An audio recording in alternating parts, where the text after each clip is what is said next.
Okey. Satu kata-kata yang boleh dikongsikan pada malam ini tuan-tuan, yang mungkin tuan-tuan sendiri pun dah biasa dengar. Kata-kata hikmah daripada Syekh Ibnu Athaillah dalam kitabnya, tajuk bukunya Al-Hikam.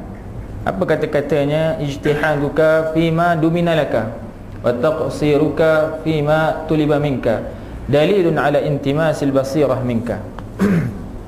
Maksudnya kamu ni berusaha bersungguh-sungguh atas apa yang telah dijamin oleh Allah kepada kamu, wa taqsiruka, dan kamu cuai ataupun lalai leka pada apa yang telah dituntut oleh Allah kepada kamu. Dalilun ala intimasil basirah, menunjukkan butanya mata hati kamu. Dalilun ala intimasil basirah minka. Jadi tuan-tuan, kita ni bila kita melihat akan kata-kata Syekh Ibnu Athaillah ini, kita melihat kepada diri kita. Benarlah apa yang diungkapkan oleh Syekh Ibnu Athaillah ini. Biasanya kita ni bersungguh-sungguh tanpa kita sedari atas apa yang telah dijamin oleh Allah kepada kita. Contohnya rezeki kita. Rezeki kita telah dijamin oleh Allah Subhanahu wa taala ketika mana kita berada dalam rahim seibu lagi. Dalam rahim ibu kita, Allah Taala telah jamin rezeki kita. Tetapi kita melihat pada hari ini bagaimana masyarakat kita, diri kita sendiri mungkin terlalu mencari rezeki secara yang mana kita lupa bahawa rezeki itu telah pun dijamin oleh Allah. Sampai kadang-kadang kita melupakan perkara-perkara yang dituntut oleh Allah kepada kita. Kadang-kadang kita meninggalkan salat berjamaah. Kadang-kadang kita tak ambil cakna mana satukah yang halal, mana satukah yang haram. Kadang-kadang kita terlibat dalam perkara-perkara yang syubhah.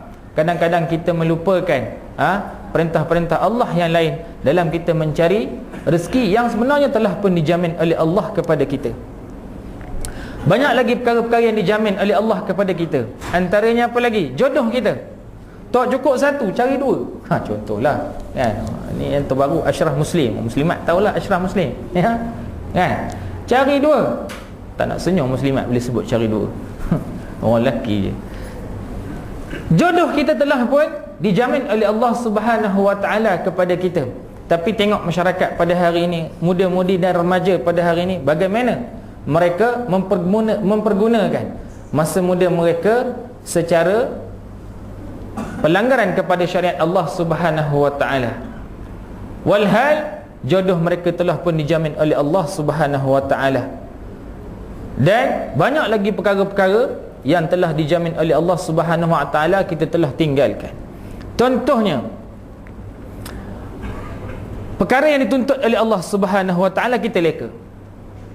Sahabat kita ramai lagi yang di luar sana yang mungkin telah pun mereka ni karam dalam lautan makanan dan sebagainya, lautan nafsu dan sebagainya, lautan kemewahan dan sebagainya.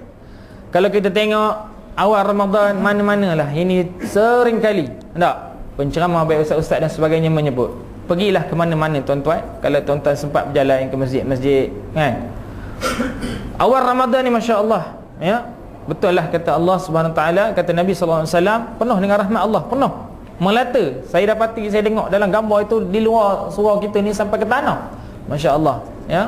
Itu pun maknanya ramai yang pergi ke penjara, ramai yang pergi ke kifsah dan sebagainya. Tetapi bila di akhir Ramadan, berapa ramai yang kalah, tewas dengan nafsu kita sendiri. Berapa ramai yang telah kecundang. Walhal inilah saat-saatnya untuk kita kejar bila kita masuk kepada malam 21 Ramadan. Tahniah dan ucapkanlah syukur pada Allah tuan-tuan, kerana Allah masih lagi membuka pintu hati kita bersama-sama. Kita membesarkan Allah Subhanahu wa taala dan kita memuji-muji Nabi sallallahu alaihi wasallam pada malam ini. Jadikanlah apa yang kita lalui pada malam ini, saat ini dan malam-malam sebelumnya sebagai satu tarbiyah kepada diri kita untuk kita buat di luar pada bulan Ramadan. Jangan kita hanya menjadi hamba Ramadan. Kerana apa? Pemilik bulan ini bukan hanya pada bulan Ramadan. Pemilik bulan ini juga adalah pemilik kepada bulan-bulan yang, iaitu Allah Subhanahu wa taala. Bulan Muharram juga milik Allah, bulan Syawal juga milik Allah. Bukan hanya bulan ini, Cuma bulan ini dijanjikan dengan pelbagai nikmat dan ganjaran yang berlipat kali ganda oleh Allah Subhanahu wa taala. Supaya apa? Supaya kita mengejar nikmat yang diberi oleh Allah Subhanahu wa taala. Tuan-tuan tengok. Dalam satu firman Allah Subhanahu wa taala pada akhir ayat dalam suratul Baqarah, dalam menceritakan tentang peristiwa penurunan Al-Quran. Bagaimana Allah menceritakan a'udzu billahi minasyaitonir rajim walitukmilul iddata walitukabbirullaha ala ma hadakum wa la'allakum tashkurun. Dan cukupkanlah bilangan puasamu, walitukmilul iddah walitukabbirullah, dan membesarkan Allah, besarkanlah Allah dengan sebesar-besarnya, walitukabbirullah ala ma hadakum, atas apa yang diberi hidayah oleh Allah kepada kamu, wa la'allakum tashkurun, moga-moga kamu bersyukur pada Allah Subhanahu wa taala. Tuan-tuan, dalam ayat ini Allah Taala cerita dua sifat. Pertama, sifat membesarkan Allah, takbir kepada Allah Subhanahu wa taala. Yang mana kalau kita tengok dalam solat sendiri pun, kita mulakan dengan membesarkan Allah Subhanahu wa taala. Allahu akbar, kita besarkan Allah. Dan di akhirnya penyerahan. Awalnya kita penyerahan kepada Allah Subhanahu wa taala, pengabdian kita kepada Allah. Tapi di akhirnya kita tutup dengan assalamualaikum warahmatullah.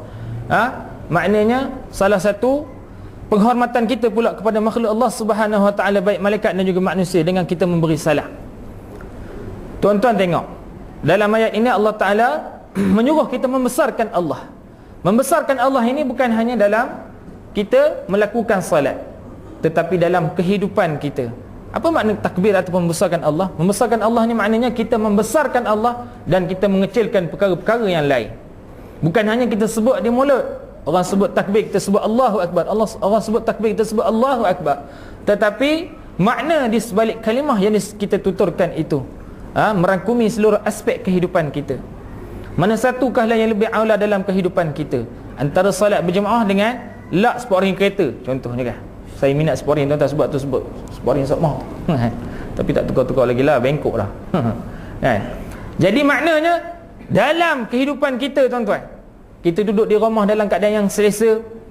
Bila Allah Ta'ala panggil kita, bila Allah Ta'ala panggil kita dengan seruan Allahu Akbar, mana satukah yang lebih aula yang kita nak pilih?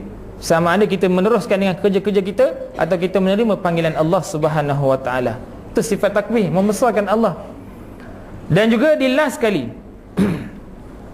ala ma hadakum wa la'allakum tashkurun, moga-moga kamu bersyukur pada Allah. Sifat syukur, bila kita membesarkan Allah, di akhirnya insya-Allah kita akan bersyukur kepada Allah. Kalau kita kufur kepada nikmat Allah, kita akan terus lalai dan leka kepada Allah Subhanahu wa taala. Tengok dalam sifat takbir ini tadi.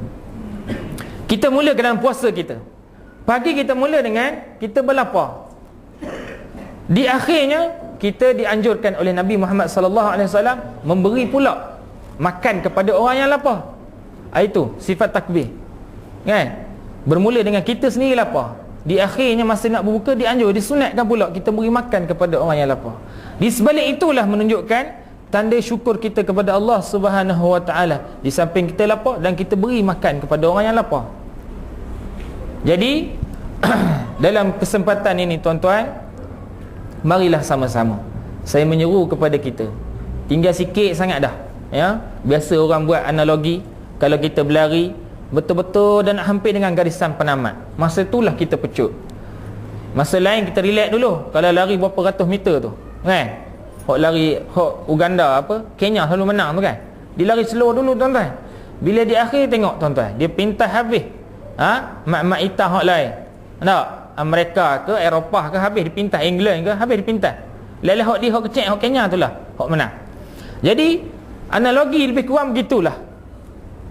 Kalau kita mampu buat daripada awal, istiqamah, start dah bulan pertama sampailah malam-malam yang terakhir, alhamdulillah. Kalau belum lagi, malam ini kita mulakan. Boleh jadi kita bertemu dengan malam Al-Qadar, tuan-tuan, yang sentiasa diperingatkan kepada kita.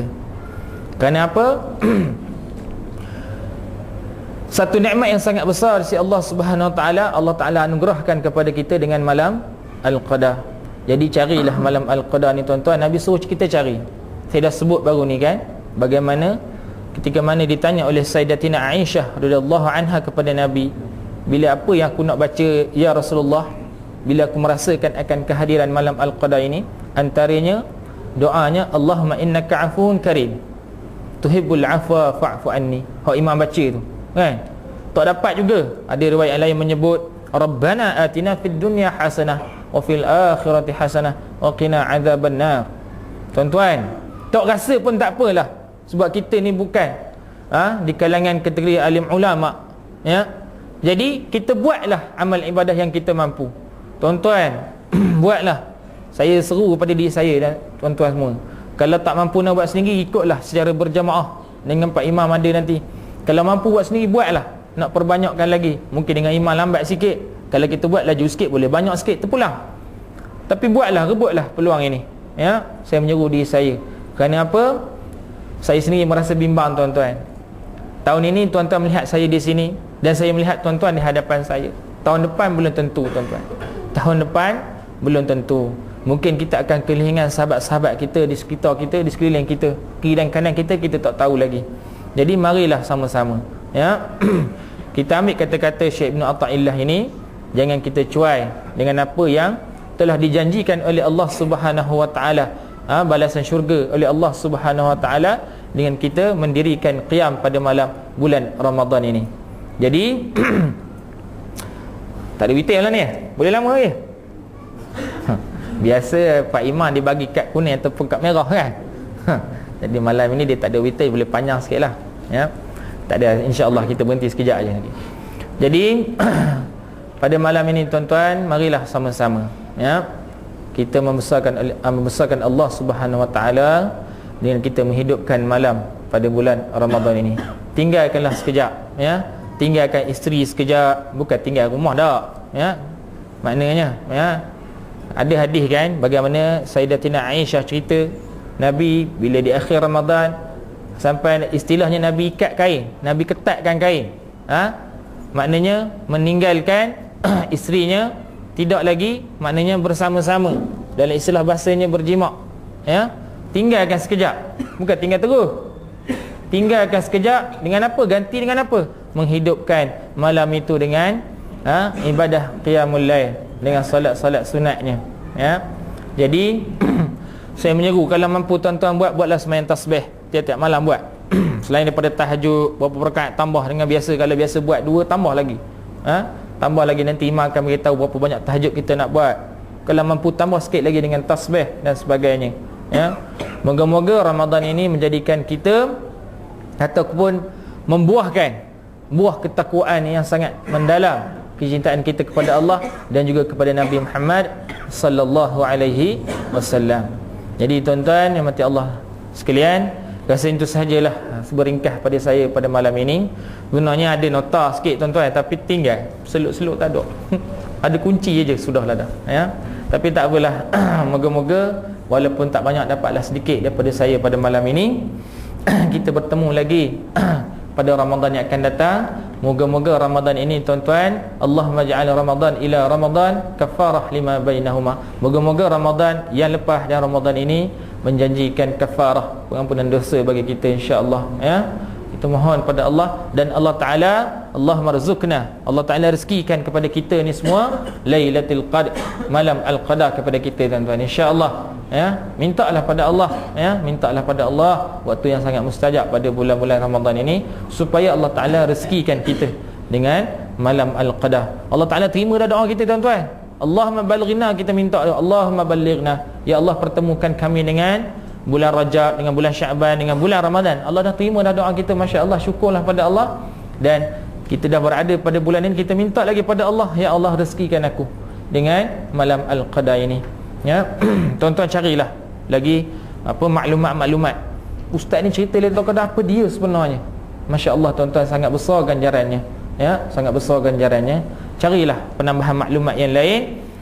Lebih-lebih lagi kita dah berada dah pada malam yang ke-21 ini, ya. Moga-moga kita bertemu dengan insya-Allah. Jadi rasa itu saja. Assalamualaikum warahmatullahi wabarakatuh. Takbir. Allah.